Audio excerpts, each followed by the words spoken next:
லூக்கா 9ஆம் அதிகாரம். அவர் தம்முடைய 12 சீஷரையும் வரவழைத்து, சகல பிசாசுகளையும் துரத்தவும், வியாதி உள்ளவர்களை குணமாக்கவும், அவர்களுக்கு வல்லமையும் அதிகாரமும் கொடுத்து, தேவனுடைய ராஜ்யத்தை குறித்து பிரசங்கிக்கவும், பிணியாளிகளை சொஸ்தமாக்கவும் அவர்களை அனுப்பினார். அப்பொழுது அவர் அவர்களை நோக்கி, வழிக்கு தடியையாவது பையையாவது அப்பத்தையாவது காசையாவது எடுத்துக்கொண்டு போக வேண்டாம், 2 அங்கிகளை கொண்டு போகவும் வேண்டாம். எந்த வீட்டிலே பிரவேசிக்கிறீர்களோ அங்கே தங்கி அங்கிருந்து புறப்படுங்கள். உங்களை ஏற்றுக்கொள்ளாதவர்கள் எவர்களோ அவர்களுடைய ஊரை விட்டு நீங்கள் புறப்படும்போது அவர்களுக்கு சாட்சியாக உங்கள் கால்களில் படிந்த தூசியை உதறி போடுங்கள் என்றார். அவர்கள் புறப்பட்டு போய் கிராமங்கள் தோறும் திரிந்து எங்கும் சுவிசேஷத்தை பிரசங்கித்து பிணியாளிகளை குணமாக்கினார்கள். அப்பொழுது கார்பங்கு தேசாதிபதியாகிய ஏரோது அவரால் செய்யப்பட்ட யாவையும் கேள்விப்பட்டதுமன்றி, சிலர் யோவான் மரித்தோரிலிருந்து எழுந்தான் என்றும், சிலர் எலியா தோன்றினான் என்றும், வேறு சிலர் பூர்வ காலத்து தீர்க்கதரிசிகளில் ஒருவன் உயிர்த்தெழுந்தான் என்றும் சொல்லி கொண்டபடியால் கலக்கமடைந்து, யோவானை நான் சிரச்சேதம் பண்ணினேன், இவன் இப்படிப்பட்டவைகளை செய்கிறான் என்று கேள்விப்படுகிறேனே, இவன் யார் என்று ஏரோது சொல்லி அவரை பார்க்க விரும்பினான். அப்போஸ்தலர் திரும்பி வந்து தாங்கள் செய்த யாவையும் அவருக்கு விவரித்து சொன்னார்கள். அப்பொழுது அவர் அவர்களை கூட்டிக் கொண்டு தனித்திருக்கும்படி பெத்சாயிதா என்னும் பட்டணத்தை சேர்ந்த வனாந்தரமான ஒரு இடத்துக்கு போனார். ஜனங்கள் அதை அறிந்து அவர் பின்னே போனார்கள். அவர்களை அவர் ஏற்றுக்கொண்டு தேவனுடைய ராஜ்யத்தை குறித்து அவர்களுடனே பேசி சொஸ்தமடைய வேண்டும் என்றிருந்தவர்களை சொஸ்தப்படுத்தினார். சாயங்காலம் ஆகிற போது 12 சேர்ந்து வந்து அவரை நோக்கி, நாம் இருக்கிற இடம் வனாந்தரமாயிருக்கிறது. சுற்றி இருக்கிற ஊர்களிலும் கிராமங்களிலும் ஜனங்கள் போய் தங்கி போஜன பதார்த்தங்களை சம்பாதித்து கொள்ளும்படி அவர்களை அனுப்பிவிட வேண்டும் என்றார்கள். அவர் அவர்களை நோக்கி, நீங்களே அவர்களுக்கு போஜனம் கொடுங்கள் என்றார். அதற்கு அவர்கள், எங்களிடத்தில் 5 அப்பங்களும் 2 மீன்களும் மாத்திரம் உண்டு. இந்த ஜனங்கள் எல்லாருக்கும் போஜனம் கொடுக்க வேண்டியதானால் நாங்கள் போய் வாங்கி கொண்டு வர வேண்டுமே என்றார்கள். ஏறக்குறைய 5000 புருஷர் இருந்தார்கள். அவர்களை பந்திக்கு 50 பேராக உட்காரும்படி சொல்லுங்கள் என்று தம்முடைய சீஷர்களுக்கு சொன்னார். அவர்கள் அந்தபடியே எல்லாரையும் உட்காரும்படி செய்தார்கள். அப்பொழுது அவர் அந்த 5 அப்பங்களையும் அந்த 2 மீன்களையும் எடுத்து வானத்தை அண்ணாந்து பார்த்து அவைகளை ஆசீர்வதித்து பிட்டு ஜனங்கள் முன் வைக்கும்படி சீஷரிடத்தில் கொடுத்தார். எல்லாரும் சாப்பிட்டு திருப்தி அடைந்தார்கள். மீதியான துணிக்கைகள் 12 கூடை நிறைய எடுக்கப்பட்டது. பின்பு அவர் தமது சீஷரோடு கூட தனித்து ஜெபம் பண்ணி கொண்டிருக்கையில் அவர்களை நோக்கி, ஜனங்கள் என்னை யார் என்று சொல்லுகிறார்கள் என்று கேட்டார். அதற்கு அவர்கள், சிலர் உம்மை யோவான் ஸ்நானன் என்றும், சிலர் எலியா என்றும், வேறு சிலர் பூர்வ காலத்து தீர்க்கதரிசிகளில் ஒருவர் உயிர்த்தெழுந்தார் என்றும் சொல்லுகிறார்கள் என்றார்கள். அப்பொழுது அவர், நீங்கள் என்னை யார் என்று சொல்லுகிறீர்கள் என்று கேட்டார். பேதுரு பிரதியுத்தரமாக, நீர் தேவனுடைய கிறிஸ்து என்றான். அப்பொழுது அவர்கள் அதை ஒருவருக்கும் சொல்லாதபடிக்கு உறுதியாய் கட்டளையிட்டார். மேலும் மனுஷகுமாரன் பல பாடுகள் படவும், மூப்பராலும் பிரதான ஆசாரியராலும் வேத பாரகராலும் ஆகாதவன் என்று தள்ளப்படவும், கொல்லப்படவும், 3ஆம் நாளில் உயிர்த்தெழுந்திருக்கவும் வேண்டும் என்று சொன்னார். பின்பு அவர் எல்லாரையும் நோக்கி, ஒருவன் என் பின்னே வர விரும்பினால் அவன் தன்னைத்தான் வெறுத்து தன் சிலுவையை அனுதினமும் எடுத்துக்கொண்டு என்னை பின்பற்ற கடவன். தன் ஜீவனை ரட்சிக்க விரும்புகிறவன் அதை இழந்து போவான். என் நிமித்தமாக தன் ஜீவனை இழந்து போகிறவன் அதை ரட்சித்து கொள்ளுவான்.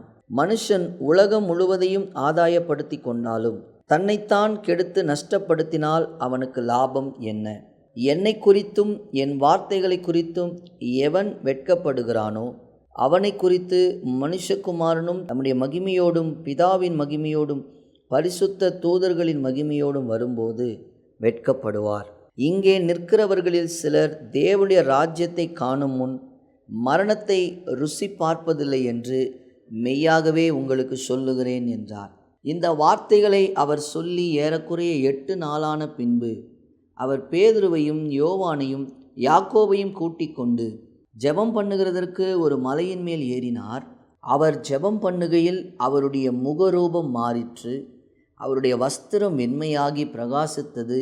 அன்றியும் மோசே எலியா என்னும் 2 பேரும் மகிமையோடு காணப்பட்டு அவருடனே சம்பாஷணை பண்ணி அவர் எருசலேமிலே நிறைவேற்றப் போகிற அவருடைய மரணத்தை குறித்து பேசிக் கொண்டிருந்தார்கள். பேதுருவும் அவனோடு இருந்தவர்களும் நித்திரை மயக்கமாயிருந்தார்கள். ஆகிலும் அவர்கள் விழித்து அவருடைய மகிமையையும் அவரோடு நின்ற அவ்விரண்டு பேரையும் கண்டார்கள். அவ்விருவரும் அவரை விட்டு பிரிந்து போகையில் பேதுரு இயேசுவை நோக்கி, ஐயரே, நாம் இங்கே இருக்கிறது நல்லது. உமக்கு ஒரு கூடாரமும் மோசேக்கு ஒரு கூடாரமும் எலியாவுக்கு ஒரு கூடாரமுமாக 3 கூடாரங்களை போடுவோம் என்று தான் சொல்லுகிறது என்னதென்று அறியாமல் சொன்னான். இப்படி அவன் பேசுகையில் ஒரு மேகம் வந்து அவர்கள் மேல் நிழலிட்டது. அவர்கள் அந்த மேகத்துக்குள் பிரவேசிக்கையில் சீஷர்கள் பயந்தார்கள். அப்பொழுது, இவர் என்னுடைய நேசகுமாரன், இவருக்கு செவி கொடுங்கள் என்று மேகத்திலிருந்து ஒரு சத்தம் உண்டாயிற்று. அந்த சத்தம் உண்டாகையில் இயேசு ஒருவரே காணப்பட்டார். தாங்கள் கண்டவைகளில் ஒன்றையும் அவர்கள் அந்நாட்களில் ஒருவருக்கும் சொல்லாமல் அடக்கி வைத்திருந்தார்கள். மறுநாளில் அவர்கள் மலையிலிருந்து இறங்கினபோது திரளான ஜனங்கள் அவருக்கு எதிர்கொண்டு வந்தார்கள். அவர்களில் ஒருவன் சத்தமிட்டு, போதகரே, என் மகனை கடாட்சித் தருள வேண்டும் என்று உம்மை வேண்டிக் கொள்ளுகிறேன். அவன் எனக்கு ஒரே பிள்ளையாயிருக்கிறான். ஒரு ஆவி அவனை பிடிக்கிறது. அப்பொழுது அலறுகிறான். அது அவனை நுரைத்தள்ள அலக்கழித்து அவனை கசக்கின பின்பும் அவனை விட்டு நீங்குவது அரிதாயிருக்கிறது.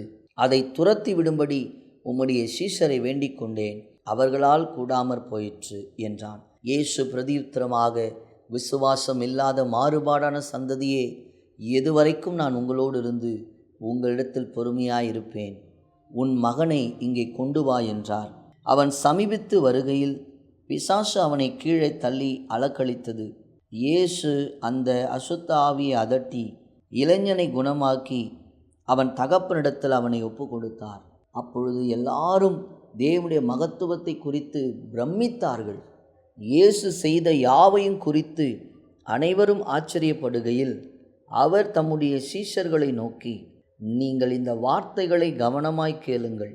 மனுஷகுமாரன் மனுஷர் கைகளில் ஒப்பு கொடுக்கப்பட போகிறார் என்றார். அவர்கள் அந்த வார்த்தையின் கருத்தை அறிந்து கொள்ளவில்லை. அது அவர்களுக்கு தோன்றாமல் மறைப்பொருளாக இருந்தது. அந்த வார்த்தையை குறித்து அவரிடத்தில் விசாரிக்கவும் பயந்தார்கள். பின்பு தங்களில் எவன் பெரியவனாய் இருப்பான் என்கிற வாக்குவாதம் அவர்களுக்குள் உண்டாயிற்று. இயேசு அவர்கள் இருதயத்தின் யோசனையை அறிந்து ஒரு சிறு பிள்ளையை எடுத்து அதை தமதருகே நிறுத்தி அவர்களை நோக்கி, இந்த சிறு பிள்ளையை நாமத்தின் நிமித்தம் ஏற்றுக்கொள்ளுகிறவன் என்னை ஏற்றுக்கொள்ளுகிறான், என்னை ஏற்றுக்கொள்ளுகிறவன் என்னை அனுப்பினவரை ஏற்றுக்கொள்ளுகிறான்.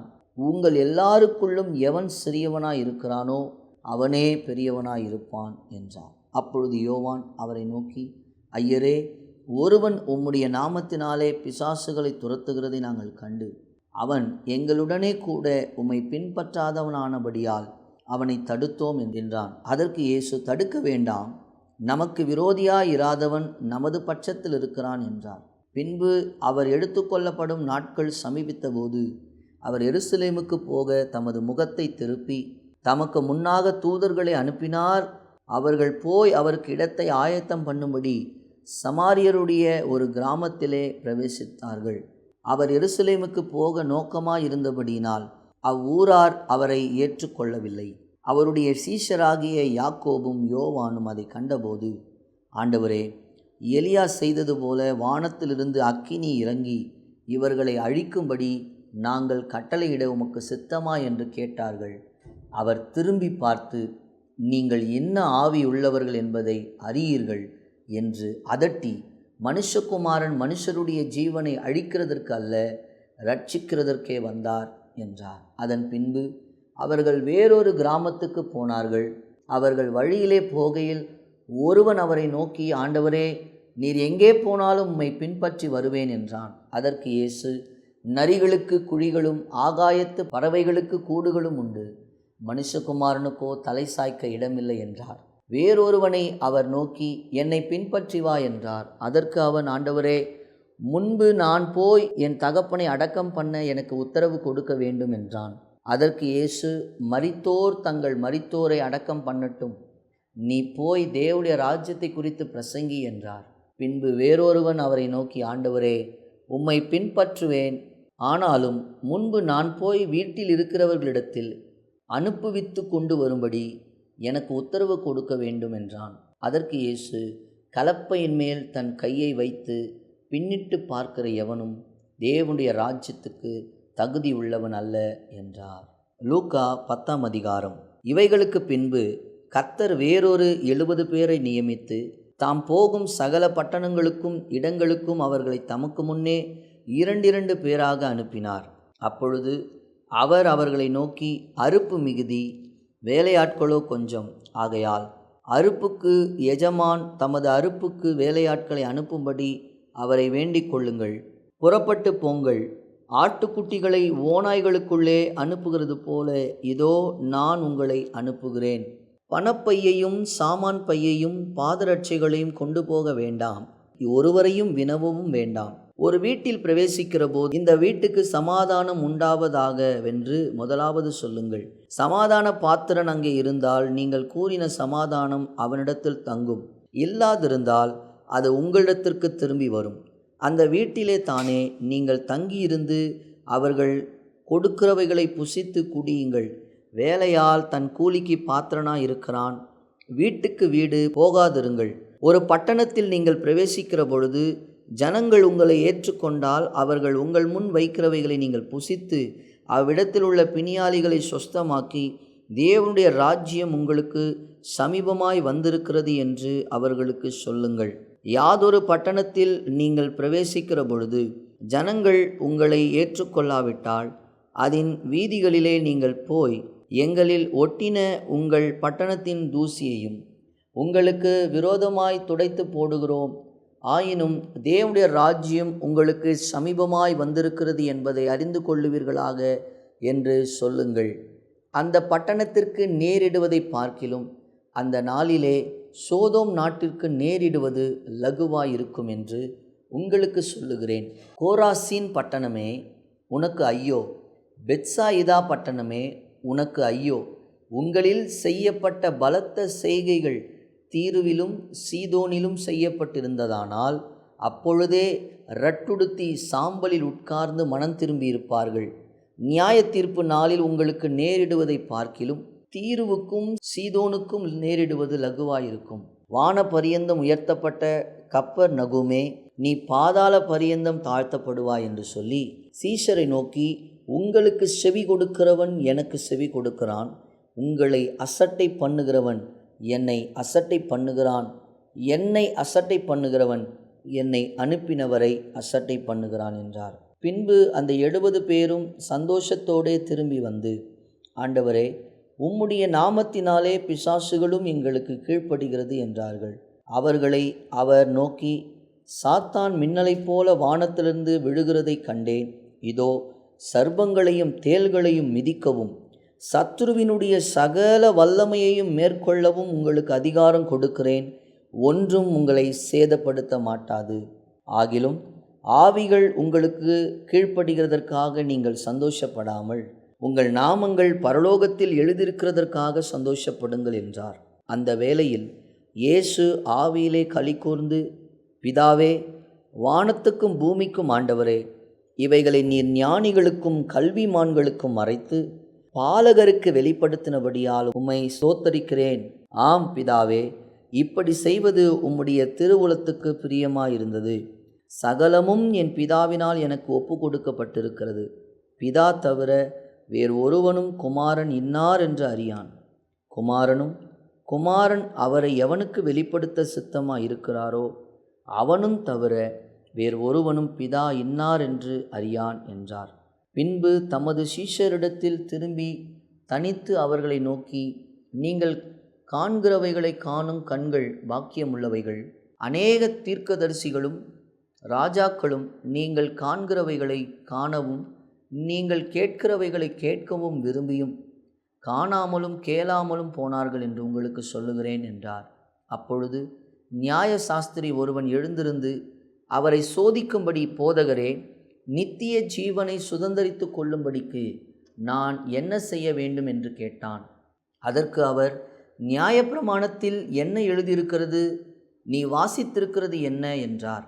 அவன் பிரதியுத்தரமாக, உன் தேவனாகிய கர்த்தரிடத்தில் உன் முழு இருதயத்தோடும், உன் முழு ஆத்துமாவோடும், உன் முழு பலத்தோடும், உன் முழு சிந்தையோடும் அன்பு கூர்ந்து, உன்னிடத்தில் அன்பு கூறுவது போல பிறனிடத்திலும் அன்பு கூறுவாயாக என்று எழுதியிருக்கிறது என்றான்.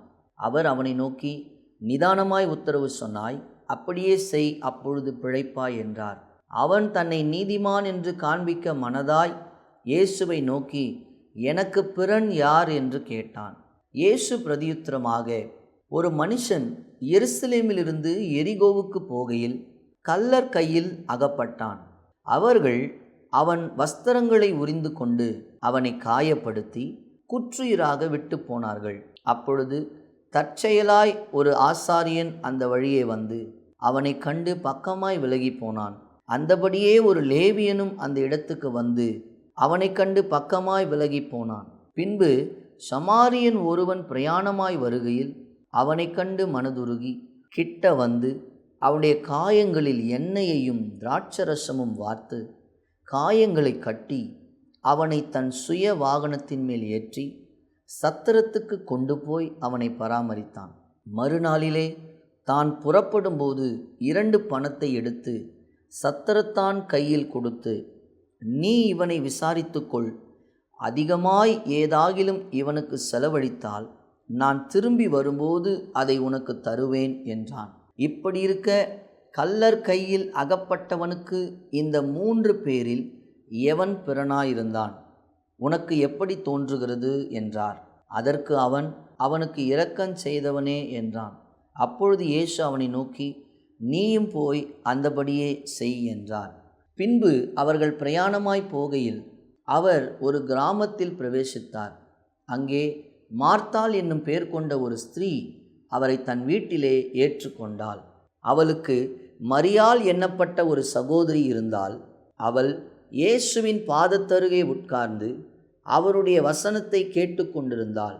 மார்த்தாளோ பற்பல வேலைகளை செய்வதில் மிகவும் வருத்தமடைந்து அவரிடத்தில் வந்து, ஆண்டவரே, நான் தனியே வேலை செய்யும்படி என் சகோதரி என்னை விட்டு வந்திருக்கிறதை குறித்து உமக்கு கவலை இல்லையா? எனக்கு உதவி செய்யும்படி அவளுக்கு சொல்லும் என்றாள். இயேசு அவளுக்கு பிரதியுத்தரமாக, மார்த்தாளே, மார்த்தாளே, நீ அநேக காரியங்களை குறித்து கவலைப்பட்டு கலங்குகிறாய். தேவையானது ஒன்றே. மரியாள் தன்னை விட்டு எடுபடாத நல்ல பங்கை தெரிந்து கொண்டாள் என்றார்.